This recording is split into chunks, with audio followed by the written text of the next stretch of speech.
One of the things that you don't really get to see or hear is me going through the book to pick out the pages that we will talk about today.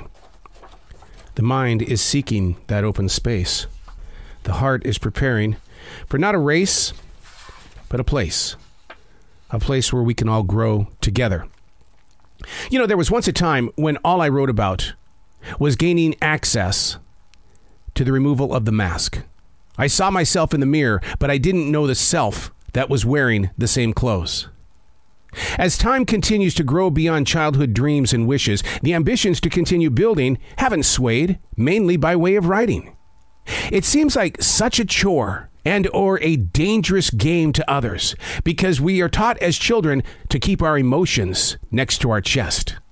Even Bruce Lee was quoted to say, "Never let your enemies see your knowledge," which is an odd thing to live by because if you're keeping everything to yourself, eventually your truer identity is overtaken by consumption and assumption.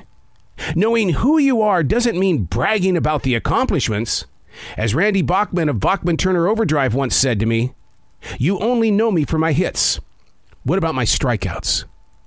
Hey, it's Arrow. This is The Daily Mess, a chronological walk through an everyday world. I am a daily writer, pen to paper. Sure, you can do it on a computer. I talk to enough writers that do that. They've just got to put their 10 little fingers on there and go, and they're okay with that. I use pen to paper because it just feels like my whole entire body is a part of the process. Try it sometime. Buy a writing instrument, not a pen, a writing instrument that you can call your own. Give it a name, and then enjoy the journey. This is The Daily Mess. Those moments when you want to tell yourself, no, but end up doing it anyway, but with an attitude. Not always the best feeling, is it? I don't suffer from restless bitch face, but when things aren't going my way, I am absolutely unafraid to use my voice. That's when you see assumed friends walking away. Most want my upbeat energy. They want that guy, not the person who deals with reality. I mean, it's tough enough for them to deal with their own fits, only to see the guy that brings them that upbeat feeling. He isn't doing too well. He's not that Marvel character. Oh, no. He has days of doubt as well. What are we going to do? How dare we get caught up in such a circle, such a mess? You know, between the two of us here, let's be really super honest, okay? Most motivational walkers aren't who they think they are. They hold the tools to stay upbeat and positive, but we never get to see what's going on inside that mirror. The things that make them weak to keep reaching out for new ideas and new ways to build up not only themselves, but others. When all are gone, it's only their image in that mirror. That's where the identity of reality is unveiled. Which means what to the selfie picture now being put on display on the World Wide Web? Who you are in that mirror versus who and what you are in the realm of reality.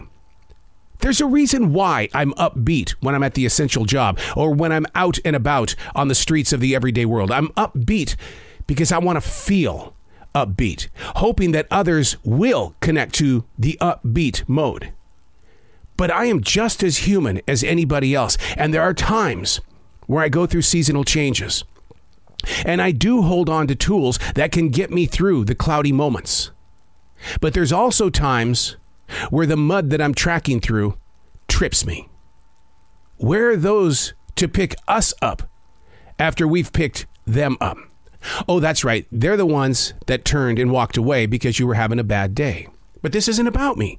This is about how can we get you to go the other direction instead of settling for, oh, no, rather than, yeah, what you looking for? There is something to be said about outreach.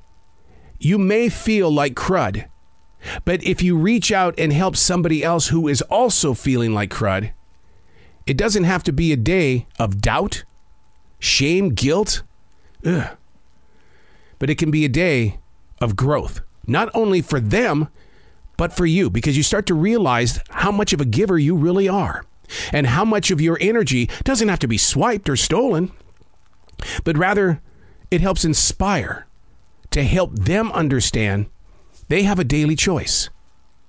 I can be, or I can be, how's your day? You doing good? Seriously, are you doing good? All right. How can we make a better connection to those around us? Learning how to not only face that image in the mirror, because there's a lot of negative energy in there.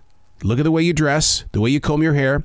How hard did you press down on your teeth when you were brushing them? Ooh, there's some angst. There's some angst. Did you floss? Did you pick up your dirty socks and put them in the hamper? Okay, I get it. I get it. I don't want you to go out into the world to be a fake. I want you to internally feel that energy. Bring it from the inside of your core and allow it to grow on the outside. Not so that others will come up to you like a magnet, but rather believe in the spirit that you bring.